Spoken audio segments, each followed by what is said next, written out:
In Good Shape, your weekly dose of health information on Deutsche Welle. Find out more about what's new in medical treatment, alternative medicine, as well as nutrition, wellness, and beauty.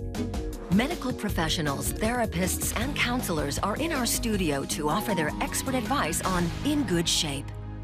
Hello, Professor Bertram Wiedenmann from the Charité here in Berlin. You're a gastroenterologist and you're a specialist on gastric reflux. Welcome to In Good Shape.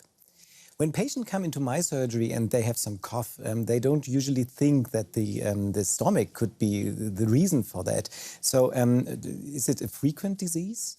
Well, what I only can say is that patients that have reflux disease are in about 1/5 of the cases the candidates that are characterized by hoarseness.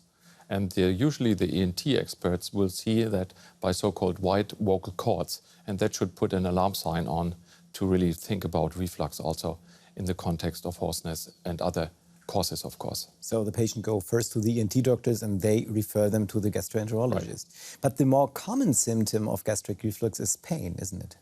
Well, the pain is actually heartburn, and it is also a pain and a burning feeling all the way up to your throat.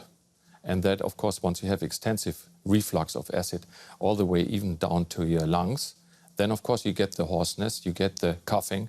And in this context, it's very clear that one has to think about a reflux in more detail. And where does the reflux come from? Is it always heavy meals or smoking? First of all, the reflux is caused by mainly acid, and it's actually hydrochloric acid in high concentration that comes into your esophagus as well as up to your mouth. And there you, of course, have to differentiate as a doctor, is it just some slight reflux or is it severe reflux that causes also, for instance, hoarseness? And hoarseness indicates that a patient that has hoarseness has a reflux all the way up the esophagus. In some cases, you only have it all the way only at the bottom of the esophagus. And what happens to the esophagus when the acid hits it? Well, the esophagus gets, of course, vulnerable. And that also causes then some kind of erosion. These are the preconditions before you get ulcers.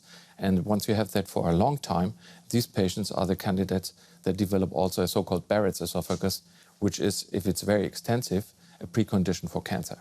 So this could be dangerous. It's not just heartburn, it can lead to cancer. So how risky is it actually? It has a very low risk because in most of the cases our reflux is rather discreet, and in most of the cases we can adjust by adjusting our lifestyle to the reflux and can cope with it.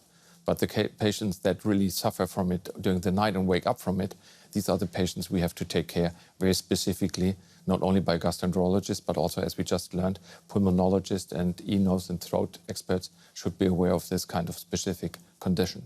And can patients actually tell that they're burned their esophagus with cell problems on the cellular level, or that it's just heartburn?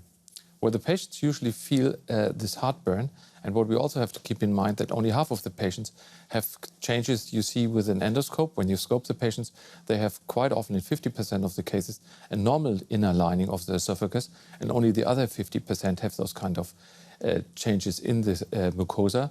The problem being that they all have the same kind of symptoms. So the only way to see this is a gastroscopy. So when should patients go and see the doctor? They should see a doctor the moment they cannot control their symptoms by adjusting to lifestyle, which also means that they, of course, need to adjust their diet by eating small meals regularly, not too late, and also, of course, avoid food that causes high body mass index, that they get to, once people are too fat, they, of course, are also prone for a reflux. And on top of it, we have to think about alcohol and cigarette smoking as prime candidates for heartburn. There are a lot of different methods we just outlined here in the report. And yeah, what do you think about them, Professor Wiedenmann? Having all these different procedures points already at the problem. Namely, if you would have a good procedure, you wouldn't have so many. Right. And the problem being, as pointed out by the colleagues beforehand, is that long-term results of these procedures are missing.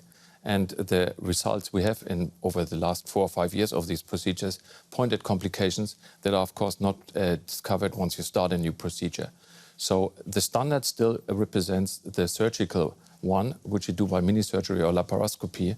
And under those conditions, you do a surgery where more or less put a tail around the valve, the non-existing valve, and that helps the patient the most once they have extensive reflux disease, as the patient presented. And who should be operated on? These are the patients that really have already reflux while standing or sitting, as the patient actually we saw had, or when they bend over and they have a reflux. And once you are not able to control it with a medical therapy, with tablets, then of course you ask for surgery. So, and if you don't want to do surgery, you just go for pills and other medication. So how do they work? I think there are 3 different levels, or 4 levels if you wish. One is to have a proper diet.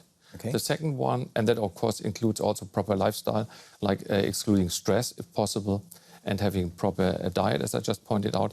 The second one is that you can go, once you have very few attacks a month, with antacids, that you can have some chewing tablets that just neutralize the acid. And the third one is where you have really an acid blocker that is rather very less side effect prone.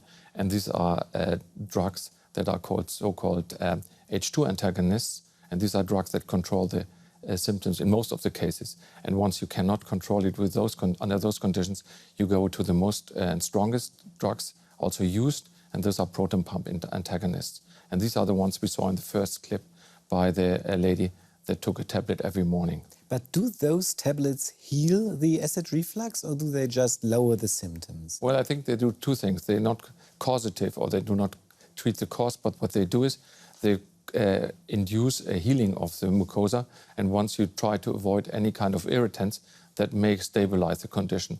And what you then do is, once you have the symptoms, you take a tablet, and once you're free of symptoms, you stop it. And under those kind of conditions, you can deal with the disease rather well. And you might be in periods where you do not have any kind of symptoms and need for drugs. And what are the main problems or side effects of those kinds of drugs? Can you get dependent on them, for instance? Well, I think especially once you look at the stronger ones, there is a chance that once you stop, you may have even stronger side effects and more acid. That's, of course, the exception, but that's something one has to tell the patient beforehand. And the second one is that you have with those, especially with proton pump inhibitors, the problem that in a very, very few cases, you have interference with the bone and they become more fragile. And in very, very few cases, you may even have fractures. So, but first-line therapy is lifestyle changes, which includes no smoking. And could you outline it again for us? I think the most important thing is that we try to cut down on nicotine, we cut down on alcohol, we cut down on our calorie intake. That is, we need a normal body mass index, and a lot of patients that are too fat will have no reflux once they have a normal body weight. And then we try to avoid stress. Great. And if the reflux consists, then you have to go and see a doctor because Exactly. it could be cancer. Thank you so much, Dr. Wiedenmann, for being with us in the studio. Thank you.